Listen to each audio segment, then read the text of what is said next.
Hey everybody, welcome back to Vinyl Junkie Record Shop. My name is Mike, and today it's a little late to get this video out, but we just completed mid-February a couple days ago, and I want to go back to January and talk about my 5 favorite hard rock and metal albums that came out in the month of January 2023.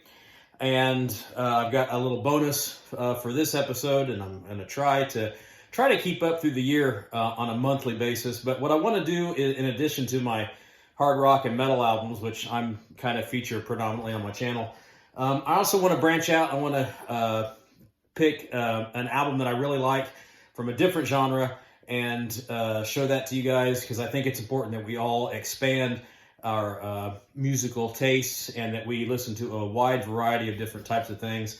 And, you know, I love music in general, so I'm not just a hard rock and metal guy, but it's predominantly my thing. So that being said, let's dive into my 5 favorite releases in January. I'm going to start with an album I finally got after 2 attempts at Amazon sending me the wrong thing. I finally received my Obituary, Dying of Everything. Kind of reduce some of the glare there. Most of you guys are familiar with this already. Released, one of the first releases of the month, released on, I believe they are on Relapse. This one came in a limited edition orange colored vinyl, which looks pretty sharp.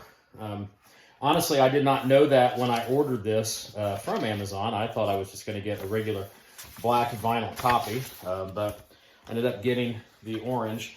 And I'm going to show you it's a gatefold cover, really cool artwork, and it's kind of really atmospheric looking artwork here. Sort of ominous, I mean, kind of appropriate for where we're kind of at in the world today with everybody, all the minions marching into this oblivion of nothing and what looks like this apocalyptic void. Right, going into this big model. It kind of reminds me of the Who's Next album cover with this big giant monolith there. But anyway, nothing really to do with the album. Most of you have read reviews of this album. You've probably heard it.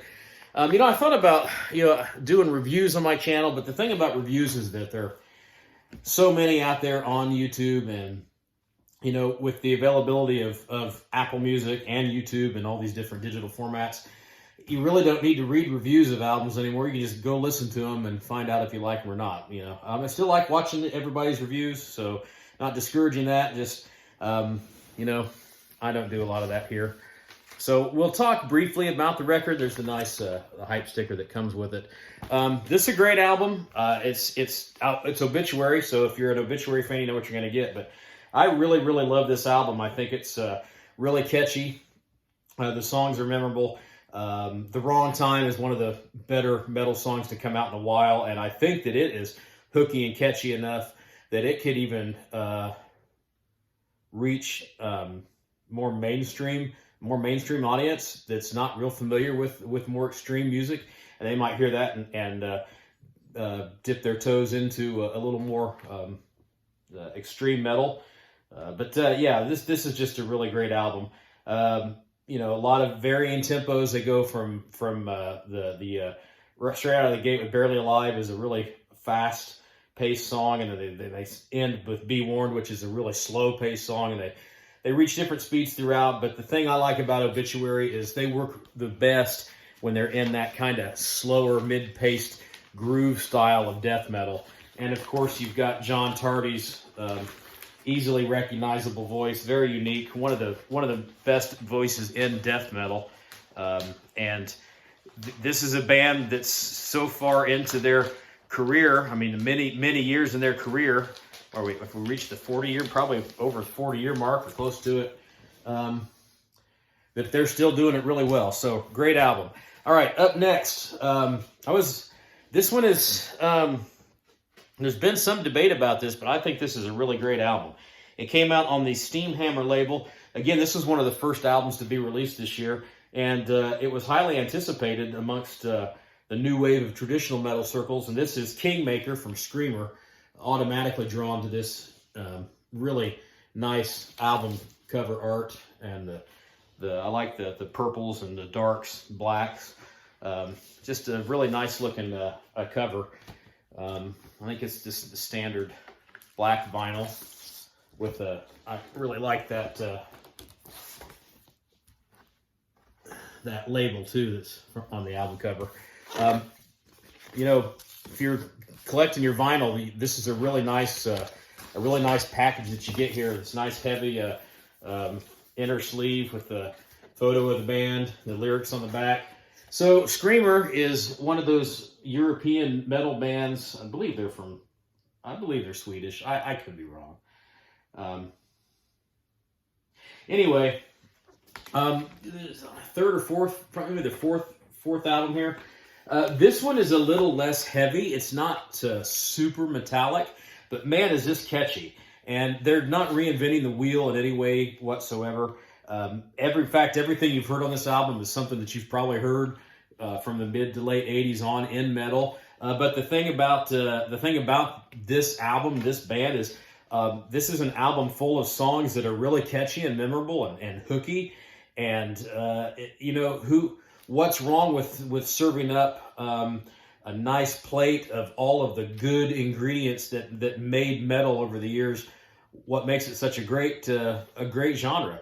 You know, in these songs, Kingmaker, Rise Above, The Traveler, absolutely great song.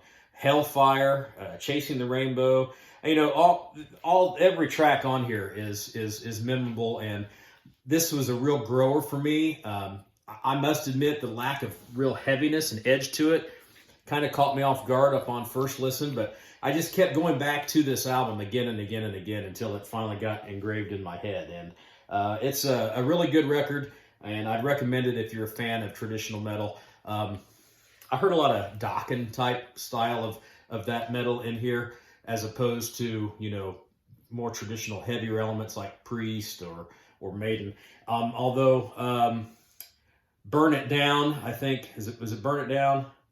Second song on side B. I think that's the absolute ripper on the album, fast-paced song. I would have liked to have had a few more of those heavier style songs, but really catchy and good album.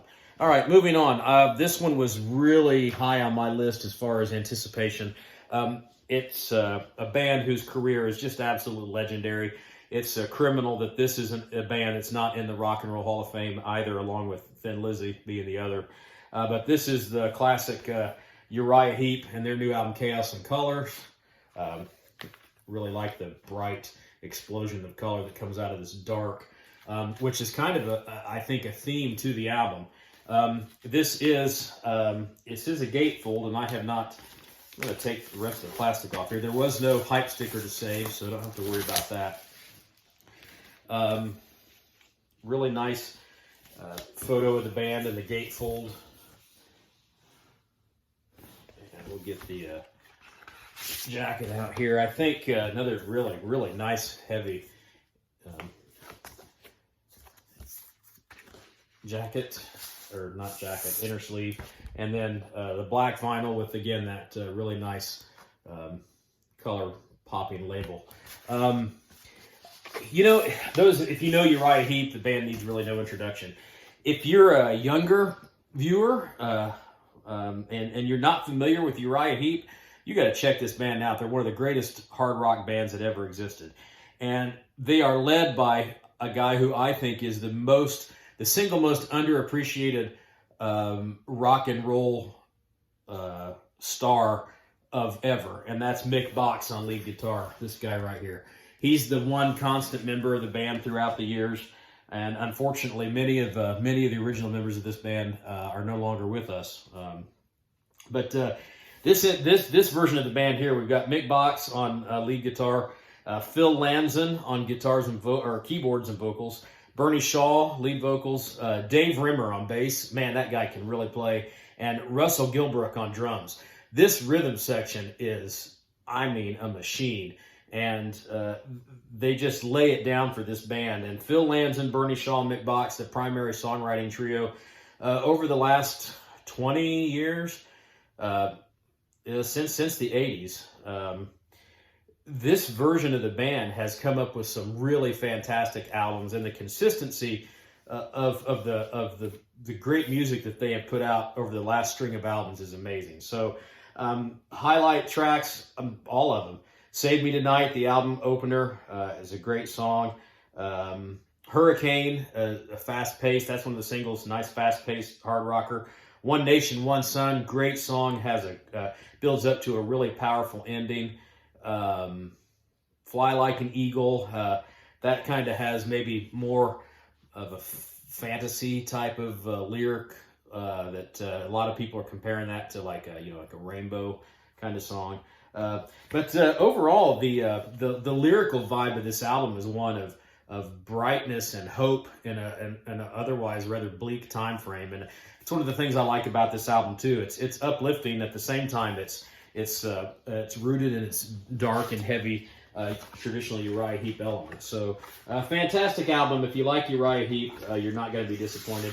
And of their string of later 21st century albums, I think this is probably the best so far. Great album, Uriah Heep, Chaos and Color.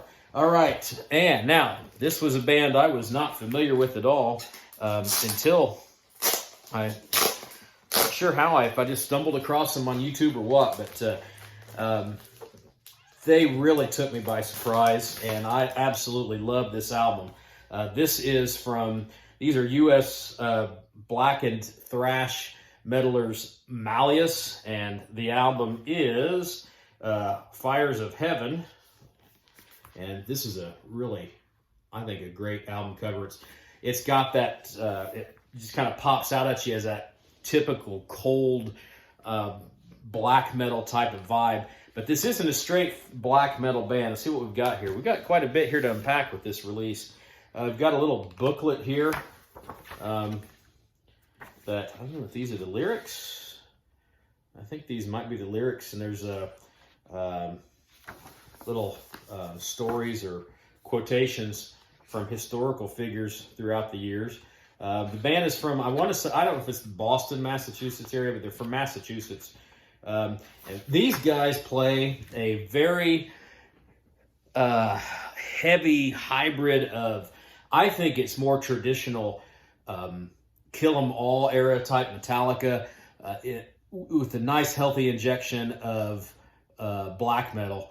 So they bounce back and forth between the Kill 'Em All and Hell Awaits type Slayer sound with traditional black metal vibes. The vocals being the most black metal element of this album.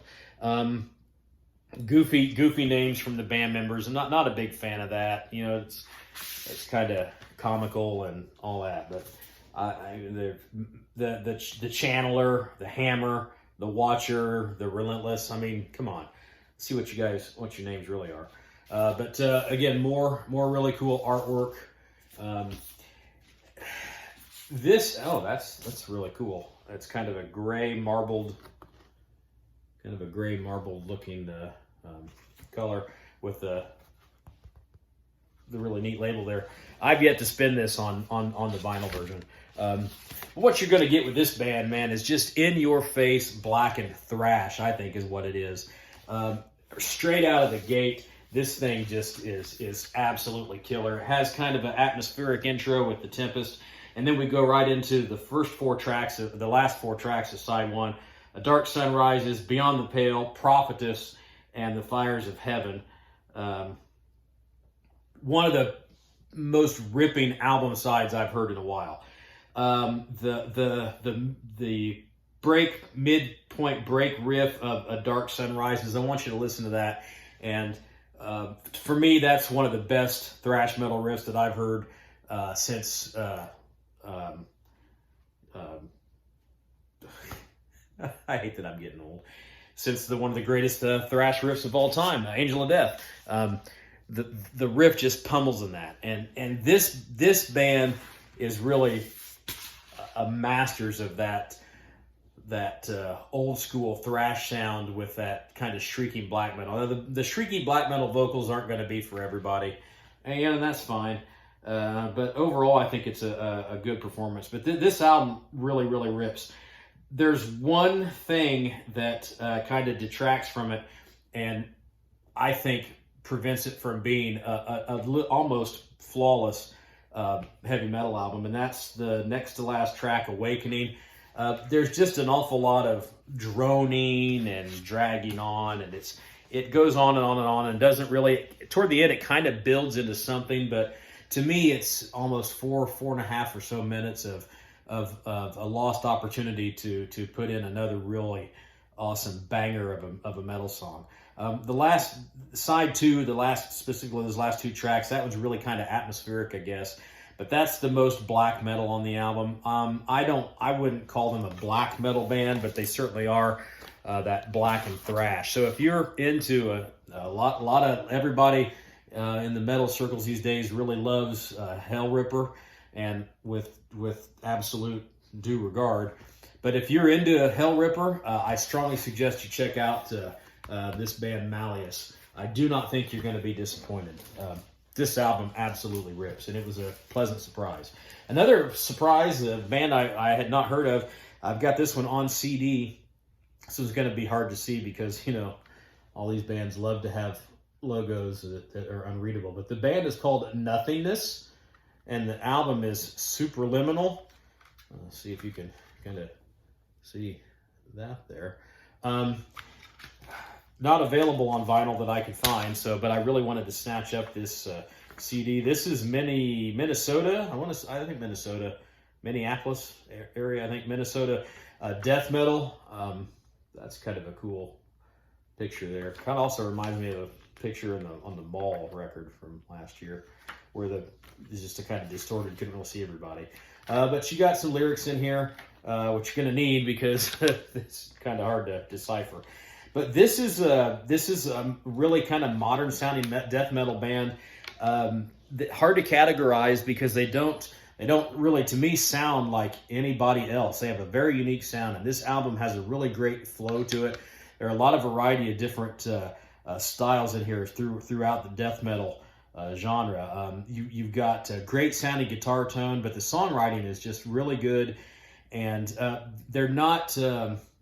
This is an album that you kind of put on and you take in from start to finish, rather than remembering specific songs on the set list or the album list, because they don't write songs that are traditionally of that format. You don't get a lot of the songs themselves individually aren't all the most memorable, but the album is really heavy. The performances are flawless. The production is really good.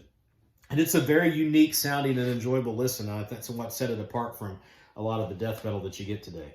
Okay, so those are the 5 hard and heavy releases that really drew me in January. And I want to show another album from a different genre that I think is really good. And this for January, this one is from Margo Price. The album is called Strays. And I absolutely love this album. I did not know who she was. I had never heard of her. I checked this album out when it came out on Apple when it was released, and I really, really like it. It was listed as Americana, which is absolutely appropriate for her first couple of releases. Margo is, I believe, from Nashville based. I'm not sure if that's where she operates out of now. But let's see what we've got here. We've got the album. There's a little inlay in here that's looks like a poem or something that she has written. And then here is an inner sleeve with the lyrics and some more photos. But her debut album is straightforward, old school country, comparable to like the female voice country. Female voice, that's a stupid thing to say. Female singer, country music, very comparable to like the outlaw style.